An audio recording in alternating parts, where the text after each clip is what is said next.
Hola, bienvenido a esta nueva tutoría. Recíbela y llévala también en tu dispositivo móvil o tableta. Recuerda, esto es tutorías.co.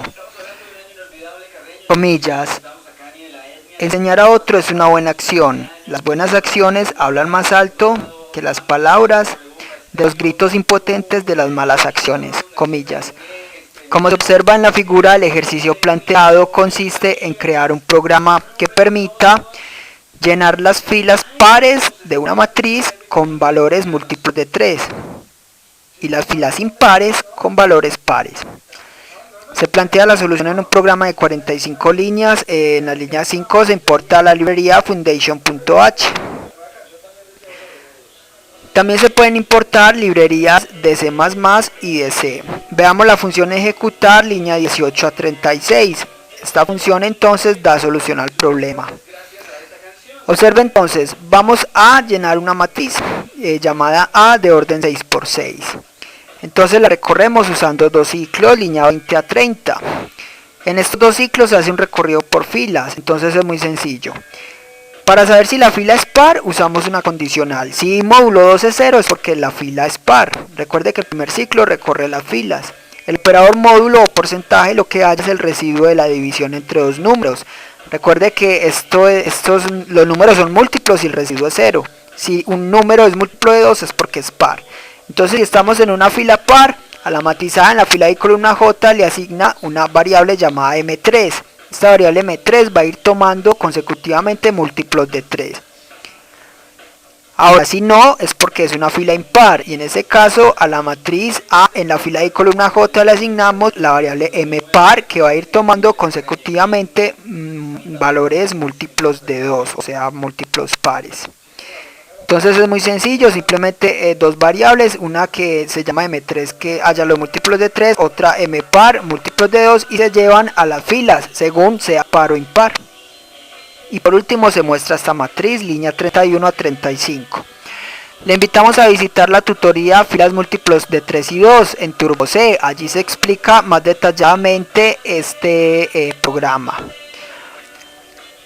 Entonces vemos un programa orientado a objetos. Recuerde que la programación orientada a objetos es un paradigma de programación que permite solucionar problemas usando clases. Esto permite crear programas flexibles, portables y de mejoramiento continuo.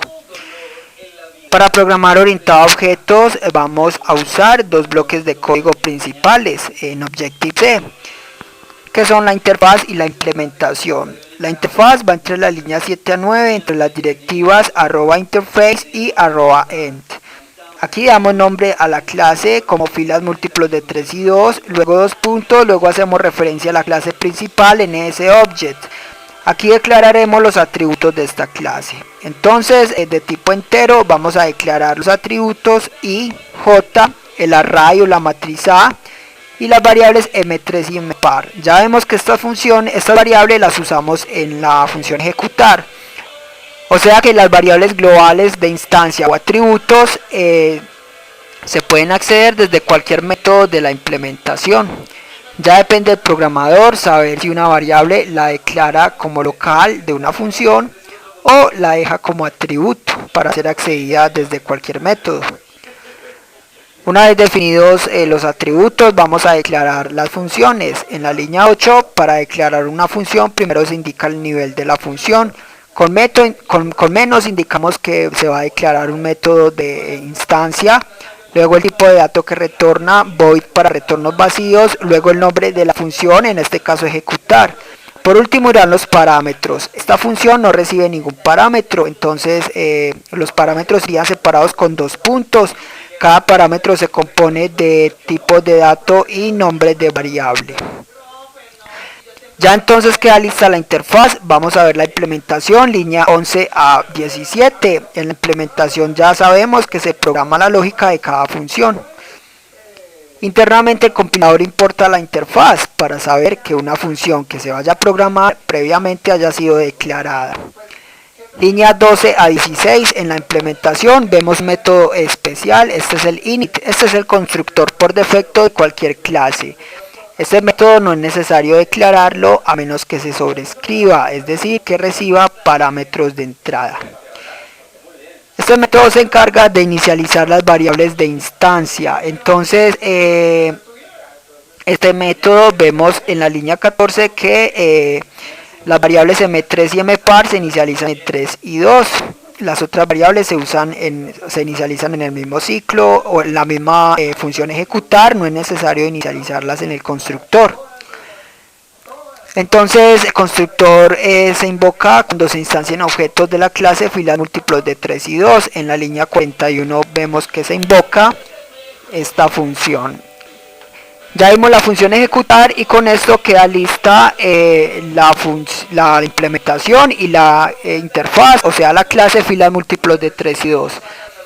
Observe que si usted necesita usar esta clase en otro archivo, entonces es más recomendable que programe la interfaz en un archivo con extensión .h, la implementación en otro archivo con extensión .m y luego importarlos en la clase que los vaya a usar.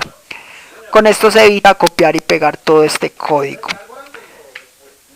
Por último, en la línea 3945 vemos el main. Recuerde que el main es el método de inicio del programa. En el main, en la línea 41, creamos un puntero llamado EJ de la clase de filas múltiplos de 3 y 2. Vamos a hacer que este puntero apunte a un objeto de esta clase. Para eso lo instanciamos. Entonces, a la clase de filas múltiplos de 3 y 2 le reservamos memoria dinámica. O sea, se invoca al método alloc. Luego a este espacio de memoria le invocamos init, que es el constructor por defecto. Con eso queda definido en memoria la estructura de un objeto de la clase filas múltiplos de 3 y 2. OBJ apunta a este objeto, ya podemos usar entonces esta clase.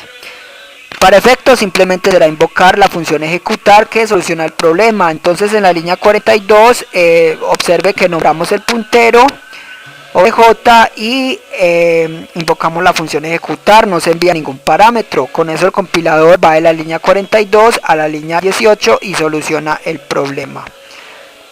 Por último, línea 43, relays es un método que se encarga de liberar la memoria dinámica creada. Esta fue la tutorial ejercicio, crear un programa que permita llenar una matriz con múltiplos de 3 y 2 en las filas pares e impares respectivamente. Si esto te gustó o no, te invitamos a discutirlo y valorar la experiencia de esta tutoría. Recuerda, esto es tutorías.co, trinamos como @tutorías, posteamos en Facebook.